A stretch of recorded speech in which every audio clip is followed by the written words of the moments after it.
Ladies and germs.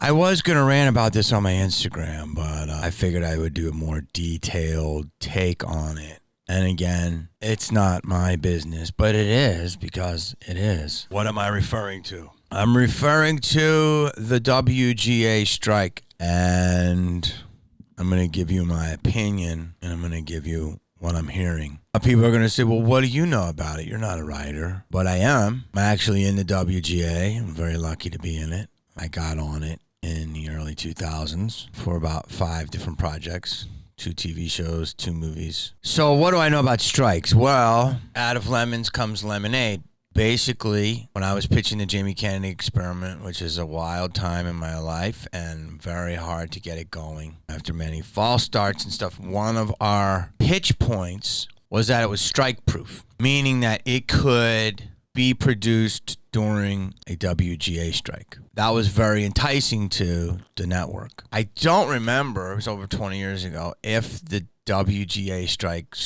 happened in 2001. There was a threat of one, and then I think it got resolved. And then the network was fine, and the producers of my show created Mad TV, and so they were like, they're not going to do a non-WGA show. So we cut corners in other ways, but we were a WGA show. And since I was a creator, one of the creators, and a writer, that's how I got into WGA. So I was a WGA, then Malibu's WGA. I created a show called Living with Fran. WGA, did another movie, Hungover Games, WGA. I think another show, like 4 or 5 projects. But I'm not like a career writer. I'm a performer first more than anything. I'm a person that has ideas, and I could never write alone. The writing process, a very intense process, but I know a lot about the process. I don't think you can make anyone funny, and I don't think you can make anyone a great writer. But I'm changing my tune on structure of both of those things. So definitely in writing, Robert McKee class. It's a 3-day intensive seminar. I took it in like 1992. I think it was incredible. Basically tells you structures of how to write, of, inciting incident on page 10, false ending in the back 2, all this different stuff. Basic, principles. But again, it's not going to make you a great writer, but it's going to give you at least structure on how to put your ideas in some kind of form. And I think you have to have, really good talent in your mind to be able to write. And so it's the same with comedy, I don't think comedy classes can make you funny, but I am opening up to ideas of people being able to structure a set. And I do believe that can help you. Well, why am I saying all this? Because a writer's journey is a different journey than an actor or a comedian or a producer. And you'll always find that in our business, any agency that starts with getting writers. I don't know if you know that. CAA started in 1975 by Michael Ovitz, one of the titans of our business. He basically created TV packaging. He created movie packaging. And basically, he got Sally Struthers from All in the Family was his first acting client, but he got a writer, and I forget it was a big writer, but he knew it was going to be big. And because the writing paid the bills, and it was the IP, intellectual property is worth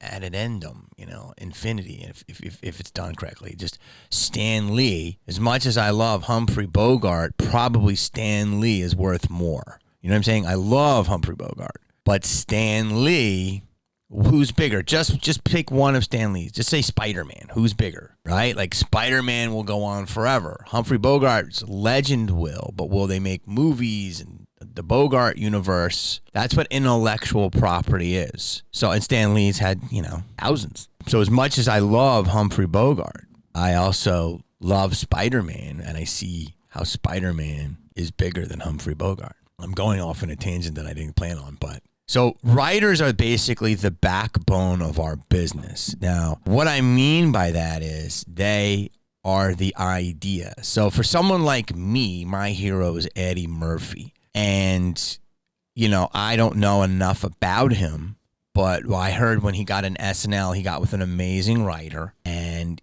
he would improvise characters, and then they would structure, a bit around him. And he would, say a lot of funny stuff, and they'd incorporate what he did. That's the same exact thing I did with my show. That's why you love my show so much. I'd go in, I'd do a character. These guys loved my characters. You know, I had people that loved me. And then they put in either a scenario with the character, and they go, this character would be great in a scenario like B-Rad going on a date. And so we would come up with a structure, or they would say, you know, or they would come up with an idea, and then I would say, let's do a character. Or sometimes I would say, I always wanted to attack this, and then they would say, ooh, okay, you could put your character in. Mostly it was me doing a character and them putting it in the scenario, but sometimes I actually did come up with a scenario, and then they would say, well, what character are you going to do? And so to me, that was more writing, because I am a writer in the sense that I come up with ideas and I improvise them, and if I make people laugh, that's writing. But it's, you know, interior kitchen day. It's not easy for me to do. I had to learn that. So when we wrote Malibu's, you know, I wrote, you know, there's long stories with that, but like the first draft was me telling Nick Swartzen ideas, and then Nick would go and fucking just take my little idea and make it a huge idea. You know, he was able to work by himself. And then when I was rewriting it again, when the studio got involved with other writers, I would improvise stuff, and then they would say, okay, let's try this. You know, so I would say a line, and then they would write the joke. You know, I would say the joke, and they would begin the structure of what's happening. You know, like when writing a whole series and is a very hard job. It's insane. You know, the structure, an original idea, that's insanely hard. Adapting is insanely hard, but at least you have a structure. So for me, like, I can come up with a character, be ready from Malibu. Yeah, what's up, son? Like, yo, it's hard out here. You know what I'm saying? Yeah, like, you know, they only got like these macadamia nizza cookies. They still got gluten in them. You know what gluten do? You know what gluten do? Like that. What is that? That's basically this absurd character that now exists that is comparing his struggles, but appropriating a culture that really has hard struggles. I mean, it's a comment on society and race and all that stuff. So I can just do the lines. You know, I knew he was from Malibu. I didn't know what his journey was going to be. I didn't know the story. And that's why I needed writers, you know. And then as they started telling stuff, then I could pop off of them. I could never write alone, ever. So if you can write alone, you're a seriously good writer. It doesn't mean if you don't write in teams, you're not a good writer. But to me, if you're a person that can write alone, you're a super talented writer. But you can also write with teams and be talented. But it's funny because I was going to push a lot of stuff around, but so far I'm very much on talking about pro writing, which I am, but I want to talk about the big picture here. But anyway, all comedians, if you know, they're worth their salt, they're good writers. But it's very hard. To me, I'm much more of a performer. I'm not a fucking wordsmith, but I can, you know, some of the best jokes I ever did are fucking people that punch my shit up. I'm not going to lie about that. But also some of the biggest laughs I've ever had also have been me off the cuff. You know what I mean? So it's a mix of both. And I think that someone like, you know, F. Scott Fitzgerald, different type of dude than Jamie Kennedy. So what am I saying? I'm saying that basically Hollywood is built on the idea, and the idea starts with a writer. And so I don't think we ever had a strike in '01, and we were fortunate enough when we did the Jamie Kennedy experiment, they said, hey, we're not going to do it, so we did a guild show. And then I think there was going to be another strike in '07. I did think that happened, and then they got through that because I remember Tina Fey was like on the front lines, and that was a big deal, and she got a lot of things. She helped give visibility to it, and that changed, and that was like with web episodes and stuff. Because again, I was pitching a lot of reality at that time, and I almost sold something. I did sell something, but it didn't go to pilot because of the strike. You know, I'm an opportunist. But now here we are, right? And I think there's a lot of things that you have to look at if you're in our business, if you're out of our business, if you care. And somebody said to me the other day, they said to me very simply, I said, well, this is going to change the business forever this time. And my friend said, well, narrative is never going away. And I think that's a brilliant statement, but it could be adjusted. And there's narrative in a lot of different forms of storytelling that doesn't require a union. Like Survivor, you could argue is narrative, correct? It's not a scripted narrative, but there is a protagonist, there is an antagonist. It's man versus nature. It's one of the 3 conquests. You know, you can look at these things. There's only 10, you know, what is it, the 36 plots with Joseph Campbell. There's many things. There's only 3 conflicts, man versus himself, man versus nature. Basic principles of storytelling. I'm going way deeper than I ever thought I would, but I'm trying to talk to you and give you the backstory of what's going on here and stay focused. And basically, I think this strike is going to be different than all the others. And here's what I want to tell you is that, first of all, there's a lot of people that are like on the lines that are supporting riders, which is great. But then there's a lot of people palming for spots. Palming means like, hey, I support the riders, but they like want to just network. That's embarrassing when I see that. Like, you're supporting the cause, but you're also just like trying to network. I see through those people, and you see them too. But here's what I want to say. I don't know enough about the demands. I know a few things, and I will say this. I'm going to comment. I'm not going to really name names because I don't have all the information, but there was a really good writer, and he was doing a daily vlog about it. He's a very known writer. I forget his name, and I was, it's too long. I have to go and look for him, but he's on Twitter. And he basically made some very good points, but he said, we want to take the onus away of writing be like a gig economy. Well, I just thought, dude, that's just not, that's just like, I also like chocolate to come out of the faucet when I turn it on. Like, dude, that's just what it is. Writing is a gig. We're lucky enough to get a pilot presentation, let alone a pilot. We're lucky to get a movie made. There's no guarantee when you write a movie that it's going to get made, and if it does, there's no guarantee it's going to be a hit, and there's no guarantee it's going to be a sequel, and there's no guarantee you're going to have a season 2 or go to a pilot. Like, it is a gig. It is not a job. It's a job, but there are not going to be any other jobs because that's a whole other conversation, but it is a gig. There's nothing guaranteed, especially in Hollywood. So if you're coming to Hollywood now more than ever to look for security, that's never going to happen, ever. It never would happen.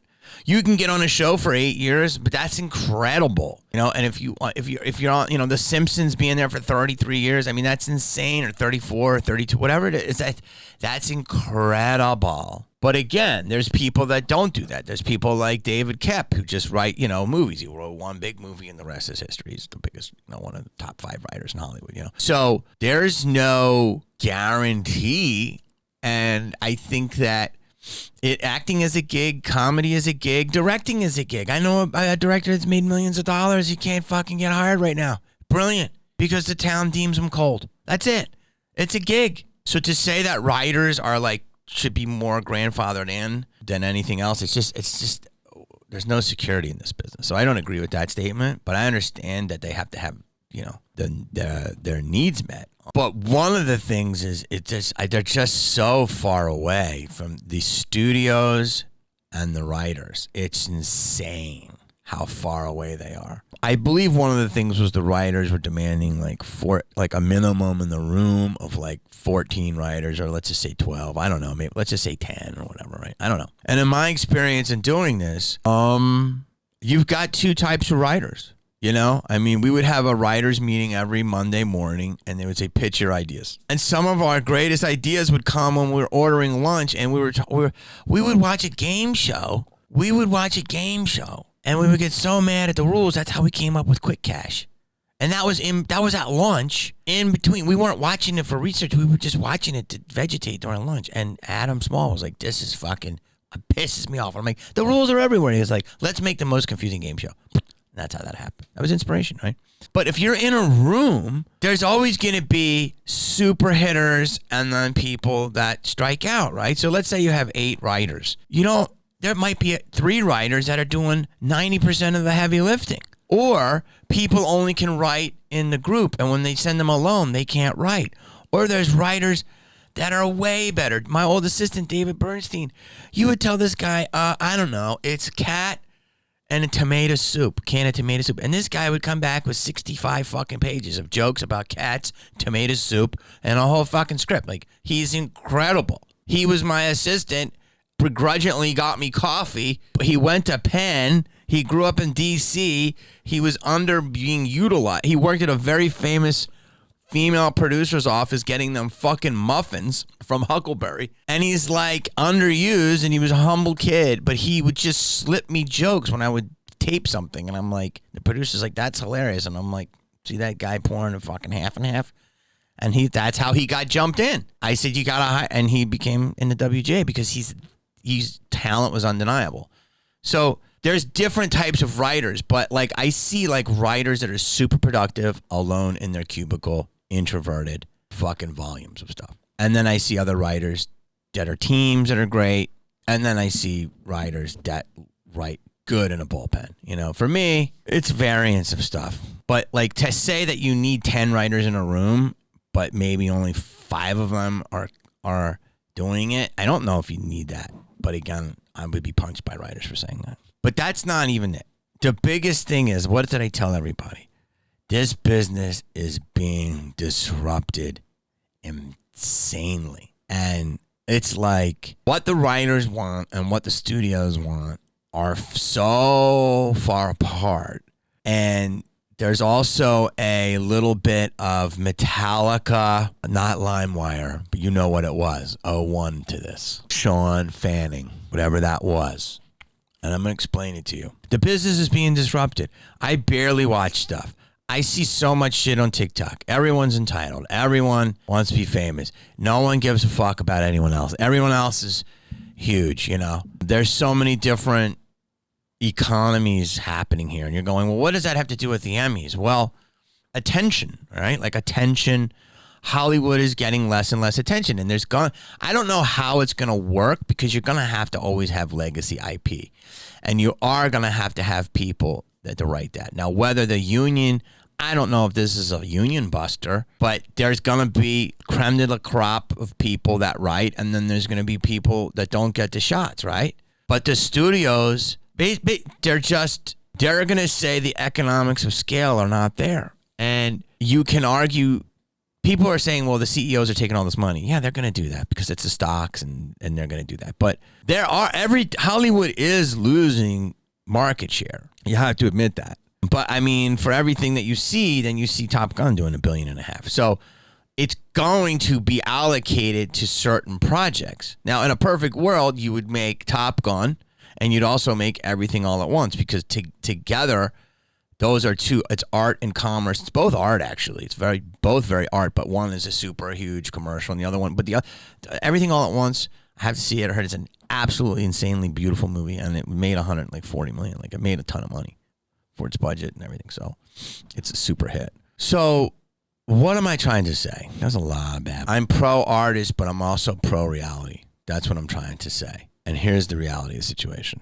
The general public is going through. Banks are collapsing. You know what's going on with our health. That's all I'm going to say. Real estate bubble is going to burst. Jobs are getting less. There's a lot going on in the real world. Do people want to escape? Sure. But is innovation happening? Yeah. Are people going to care more about their new series or if they can pay their bills? Probably pay their bills. What I'm going to say is I'm trying to make sense of this. It all ties together. I drive down Sunset. I want to do a video about it. I drove down Hollywood Boulevard. Now, I heard this from my friends throughout the United States that it's not all these different cities, but I've seen it in a couple cities. The lease signs are everywhere. Commercial real estate is going to fucking go away. I think 65% of people are working from home now, and out of that, it's just not going to happen, okay? That is going away, which affects many things. Hollywood has disdain towards it. Like, people are getting disdaining of Hollywood. I'm around the country every weekend. People are sick of Hollywood. They're sick of preachiness. They're sick of liberalism, politics, over the top. Normal liberalism's okay, over the top. And they're sick of being preached to. And so in times of crises, they're going to look at this as a first-class problem. And it is if you have if you work in construction. But for people that are in a pool of this, it's not. It's a very real problem, and they have to fix it because other people are getting paid within this. It's like a doctor complaining about doctor selling, but doctors just make more because it's a highly rare skill set. You know, being a great writer, being any type of writer is a rare skill set. If it were so easy, everybody would do it. So what am I trying to tell you? That's all the backstory is. Just let's look, okay? Napster. That's what I wanted to say. This has got a vibe of Napster. It's got a vibe of disruption. It's got a vibe of greed. And it's got a vibe of people got to read the writing on the wall. You can distribute anything anywhere now. I talked to a great comedian yesterday, and I said, I don't think people need specials anymore. I think they're great to have. But she's like, well, I feel like that about late night spots. And I said, yes, but Specials will go the way of the late night spot. There's a huge comedian right now who's blowing up off of clips. Clips are the way. That's my opinion. But it's great to be validated by specials and stuff. So going back to writing, Netflix is the wokest company in town. And I was told they had content up to January. I'm told they have content up into January 2025. And I'm also told, this is from the inside, that they're looking at content from Korea and Finland and wherever their last big hits were. If they find another Squid Games, it's fucking not looking good, y'all. Now, the biggest series on TV, in my opinion, I have to watch it all, is The Last of Us. Right, along with Succession. Both HBO Max projects, correct? Well, the dude who's running that benched Catwoman, okay? So what do you think is going to happen? This dude comes from Discovery. David Zaslav is a button-down dude. I'm hearing that Warner Brothers will park all scripted, which seems wild to me because the only hit scripted shows are out of Warner Brothers. So, I don't know. Maybe you make exclusive deals with certain people. I have no idea. But I'm telling you, Warner Brothers could become the home and garden studio. This is what I'm being told. Peacock, sure, they're going to make a ton of stuff. Great. They're not going to lose their IP. I don't know enough about them. Amazon. Let me explain. Why do I have the right to speak on this? Amazon, to me, was one of the most disruptive companies in Hollywood. In 2013, I went out for a pilot. I went out twice, and it was for an amazing show creator by the name of Chris Carter. He created a wonderful show called The X-Files. And I went and auditioned a couple times, and I got the part. And it was a huge part for me. And it was 8 amazing actors, all basically in this anthology, and we had no idea what it was. And we were told it was for Amazon. And I'm like, doesn't Amazon sell kitty litter? And they're like, yeah, they're going to get in the programming. And I'm like, why? And they're like, because what better way to sell people stuff if you've got their attention for a little while and then sell them like-minded products that might inspire them out of the show. So the project was called The After, and I didn't even know what it was. We got the script piecemeal. Chris Carter he's a G. He's the biggest baller, sweetest guy, knows what he wants. When he has it, you get it. And when you don't, you don't. And he'll tell you, won't move on until he gets it. Amazing filmmaker, amazing actresses and actors in this. I don't know if I've ever been on a bigger budget for a pilot.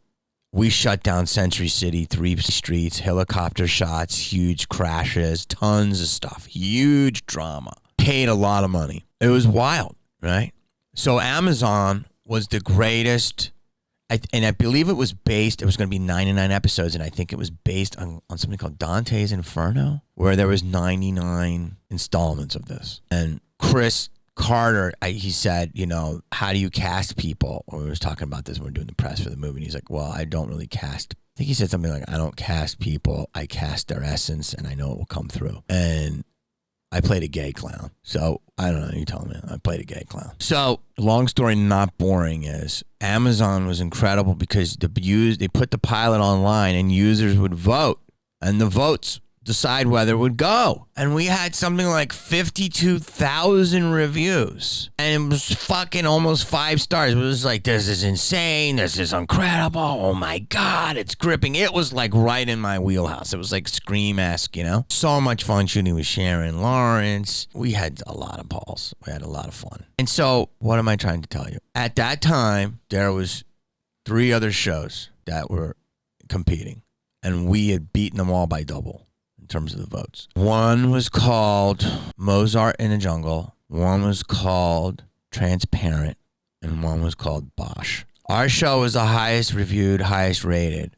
Those shows are also award winners, great shows. They all have gone on. I believe Bosch is still going. And our show was in limbo, and we're like, when are we going to start? And then we had a deal for 8 episodes. And they held us for 6 months. Something happened internally, and we don't know what happened. We never went to series. Amazon's so rich, they paid us. I don't even know. They paid. One day I got a big ass check from Amazon for like this show. And I didn't even shoot anything. was incredible. So Amazon wrote a big check for people to go away. And then Chris Carter, I think, did X-Files too. Why am I telling you this? Well, I thought that Amazon, it's weird for them to do projects. Clearly, it works. But still, they'd much rather sell kitty litter. The margins are bigger on kitty litter than it is on TV shows. So what I'm trying to tell you is this. Fucking Netflix is stored up for 2 years, and they're a very artist-friendly company. Amazon, the joke is, does Jeff Bezos even realize he owns Twitch? I mean, but what the story I just told you, they're such a conglomerate. I heard from also inside that the people from AWS are comparing the margins to the TV shows and stuff, and it's like, we can take the budgets from these shows and just buy more cloud computing. Amazon's a bottom line company. Boom. Apple, I heard, I love Ted Lasso, but the last I checked, he doesn't sell iPhones. And Apple, all of these people want to get in Hollywood, to get the shiny ring, and they get the award. And then they do it, and they're like, yeah, I didn't make $20 billion this quarter. Like, as much as we think Hollywood is rich, and it is, I never met a more broker person seeing a studio head meet a tech mogul. I mean, that's just the way it is. There's a difference between $500 million and $15 billion. I'm sorry. I love you. I love all of you. And we have to remember that we're a greedy animal, and as a human being, we're just innovative, right? And greedy. I gotta run in a second, but here's what I'm trying to tell you. I heard Apple could let it go. Amazon's gonna be like, we make better money selling spatulas. Netflix is geared up, right? And that's why Tubi comes along, and they're just gonna vacuum everything up, because they're gonna take every product and they're gonna be like, okay, we'll just do you AVOD. So we'll put your stuff on a platform, no money up front, but there you go. Get a piece of the ads. It's a great business. Disney's always gonna be IP. Movie theaters aren't going to go out. I don't know if there's going to be as busy, but they can just put it to the streaming service. When Coca-Cola bought Columbia, that was considered a corporate takeover that they didn't know if the studio was going to last. And then Sony bought Columbia, which is now Sony, right? And people said, oh, God, this is going to be the end of it. And Sony said, well, we basically bought it to sell Walkmans and VCRs, right? And the software, if you will, the product that is made to play on VCRs, i.e. films and TV, was a wart on their dick compared to their sales of their hardware, of Walkmans, TVs, all this stuff. But Sony was considered the hardcore, like, oh, they don't care about art. And they have now are the most artists. Like, they don't want, they're artistically friendly. When Sony, they were considered like a hardware company, and now they are considered the most like, hey, Sony really wants to make product here. What I'm trying to say is this, in a nutshell. When Paramount was bought in the 50s or the 60s by Charlie Bloodhorn, you have to look him up, but he was an executive who loved art, and he cultivated artists, but he was also a corporate guy. The corporatization of Hollywood is going to go more and more. And all of this, it has to do with bottom lines, and bottom lines will always take over art. That's why artists have to fight, and they have to make new communities. I have to go, but there's a couple things I want to say. Number one is, I haven't even really brought up the biggest elephant in the room, which is AI. The Writers Guild are saying you can't use AI. That's never going to happen, guys. How could you even write that as a script idea? The studios right now are doing this. You want me to read it to you? Multiple studios are exploiting using AI to generate scripts based on books and other public domain. The studios reportedly plan to hire writers to rewrite those AI scripts when the writer's strike ends. The writers say we don't want any AI use. That is so Napster of you. It's not going to stop. The head engineer of Google left because the dangers of AI are way quicker than he realized. AI is taking everything. In 10 years or less, 4 billion people will be jobless. Save this quote. It's true. So AI is not going to stop. That's the biggest thing. Tech giants know this. They also just are like, I'm a greedy animal. They don't care. So do writers deserve more? Yes. Do they deserve to be compensated equally with other people? Yes. Is this crippling to the business? Yes, because gaffers are out of work. The real heart and soul of the business, as much as I love actors and comedians and writers and directors, the heart and soul are the gaffers, the grips, the cinematographers, the lighters, the PAs. the drivers, the set decks, like the wardrobe, like all of those people are what populate the city. Different positions like mine and stuff are different like hot points within the city, and we get elevated, and we're lucky, but we're boosted up by all of the workers. So if this goes not good and production doesn't go good, well, they're going to have to open it up.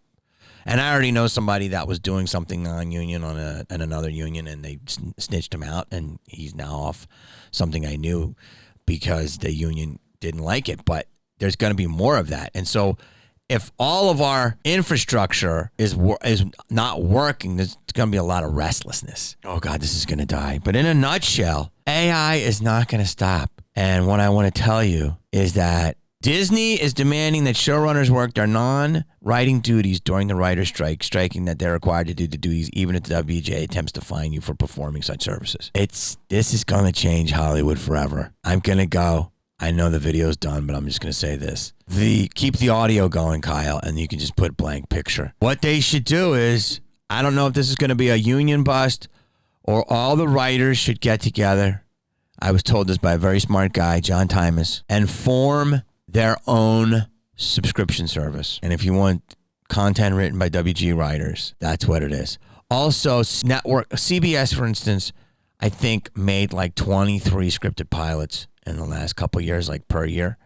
This year they made three. Like 23 to 3. It used to be 90-10 scripted reality when I started. After the Kardashians, 20-10, 50-50. It's probably 80-20. It could be 80. Right now it could go 90-10 the other way. Support art, but also we have to reality. We have to think of how to adjust, adapt or die. Guys, like, subscribe. Peace.